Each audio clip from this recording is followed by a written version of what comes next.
মিটিংটা ছিল, বৈঠকটা আগে 2 দিন মিটিং হয়েছে। আগের মিটিংয়ে এটা সিদ্ধান্ত ছিল যে আমরা আজকে এটা সমাপ্ত করব। 2 তারিখে বিশেষ কমিটির রিপোর্টটা প্রদান করা হবে সংসদে। তো সেই জন্য আমরা 133টা অর্ডিন্যান্সের ব্যাপারে প্রত্যেকটার ব্যাপারে আমরা আলোচনা করেছি। এখানে অনেকগুলো অর্ডিন্যান্স যেভাবে আছে সেভাবে পাশ করার বিষয়ে সিদ্ধান্ত হয়েছে। কিছু কিছু অর্ডিন্যান্স সংশোধিত আকারে বিল আনা হবে, সেই হিসাবে হবে। আর কিছু কিছু অর্ডিন্যান্স হয়তো আমরা আলোচনা করার, বিল আনার বা সংশোধিত আকারে আনার সময় পাবো না, কারণ সময়টা 11 দিন 12 দিন আছে, আগামী 10 তারিখের ভিতরে সময়টা শেষ হয়ে যাবে। তো সেই জন্য সেই সমস্ত অর্ডিন্যান্সের ক্ষেত্রে আমাদের একটা চিন্তা ভাবনা আছে, সবার মতামত হচ্ছে পরবর্তী সেশনে আমরা যেগুলো পাশ করতে চাইব বিল আকারে নিয়ে আসবো, এই সমস্ত সিদ্ধান্ত। আর কিছু কিছু বিষয়ে যেহেতু বিশেষ কমিটিতে বিরোধী দলীয় কয়েকজন সদস্য আছেন, তাদের মতামত এবং আমাদেরও সরকারি দলের কয়েকজন সদস্য আছেন, তারা কিছু কিছু ব্যাপারে অর্ডিন্যান্সের বিষয়ে তাদের নোট অফ ডিসেন্ট দিয়েছে। সেটা রিপোর্টে যথাযথভাবে প্রতিফলিত হবে, কে কি বক্তব্য দিয়েছে, কিভাবে নোট অফ ডিসেন্ট হবে।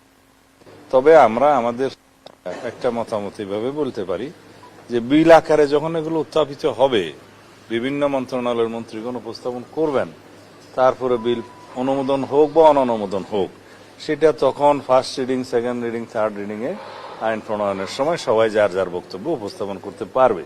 সেই হিসাবে আমরা এগুলো রিপোর্টটা আমরা ফাইনাল করার একটা সিদ্ধান্ত নিয়েছি। আমি সংখ্যা বলতে পারবো না, এটা আইনমন্ত্রী বলতে পারবে।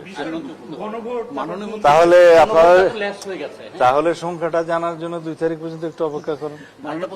মানবাধিকার কমিশনের যে অধ্যাদেশ কিংবা পুলিশ, এই সমস্ত বিষয়ে আইনমন্ত্রী কথা বলবে, কারণ এগুলো আইন মন্ত্রণালয়ের উত্থাপিত বিল। গণভোটটা নিয়ে কি সিদ্ধান্ত হলো, ওটা কি মানে বিল আকারে যাচ্ছে না? না, বিষয়টা তা নয়। গণভোট অধ্যাদেশের যে এটাকে বলা হয় ব্যবহার হয়ে গেছে, ইংরেজি শব্দটা বলতে চাচ্ছি না, ইনফ্রাস্ট্রাকচার বলে বোধহয়, সেটা যে কারণে প্রণয়ন করা হয়েছিল সেই গণভোটটা অনুষ্ঠিত হয়ে গেছে। এটার অধীনে সামনে আর কোনো গণভোট অনুষ্ঠিত হবে না। এইটাকে আবার অনুমোদন করে বিল আকারে নিয়ে এসে আইন বানানোর কোনো অর্থ নেই।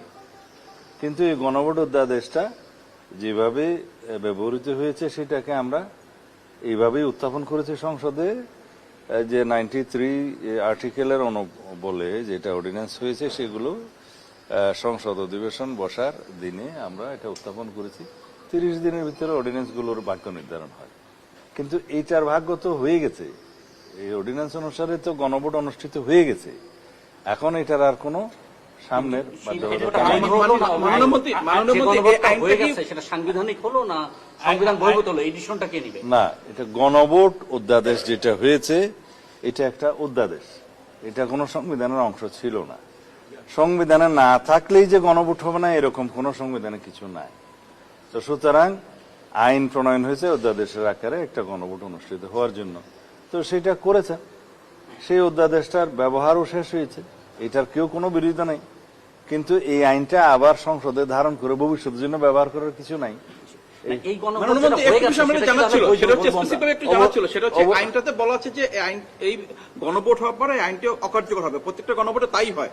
কিন্তু প্রশ্নটা হচ্ছে যে পার্লামেন্টে যে রেকটিফাই করার যে বিষয়টি থাকে, সেই জায়গায় আপনারা রেকটিফাই করতে উত্থাপন হয়েছে, সে যেটা অধ্যাদেশ সেটা উত্থাপন হয়েছে। যে অধ্যাদেশগুলো যেমন সীমানা নির্ধারণের জন্য আছে, যেমন আরপিও আছে, এগুলোর ভবিষ্যৎ এফেক্ট আছে। তো সুতরাং ওগুলো ওভাবে আমরা রেটিফিকেশন করতে হবে। আবার সীমানা নির্ধারণ হবে আগামী 10 বছর অথবা আদমশুমারি যেটা আগে হয়। তো সুতরাং এগুলো আইনে পরিণত করতে হবে, রেটিফিকেশন করতে হবে। এইটা রেটিফিকেশনের কিছু করার নেই।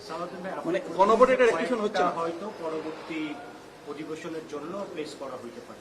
তো 30 দিনের যে টাইমলাইন আছে ওইটা ক্রস করলে মানে এইটা কি আসলে সংবিধানসম্মত হবে?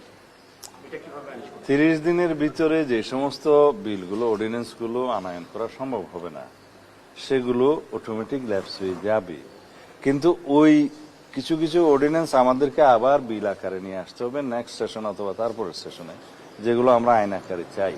তাতে অসুবিধার কিছু নাই। শর্ট করে বুঝলে ল্যাপস হলেও আপনারা পরবর্তীতে আবারও আনবেন। হ্যাঁ, সেরকম অনেকগুলো বিল আমাদেরকে পরে আনতে হবে, কারণ এই 12 দিনের ভিতরে আসলে এটা সম্ভবও হবে না সবগুলো বিল তার মানে ল্যাপস হয়ে যাওয়া মানে শেষ কথা না, এটা আপনারা আবারও আনবেন। আনতে পারে, আনতে।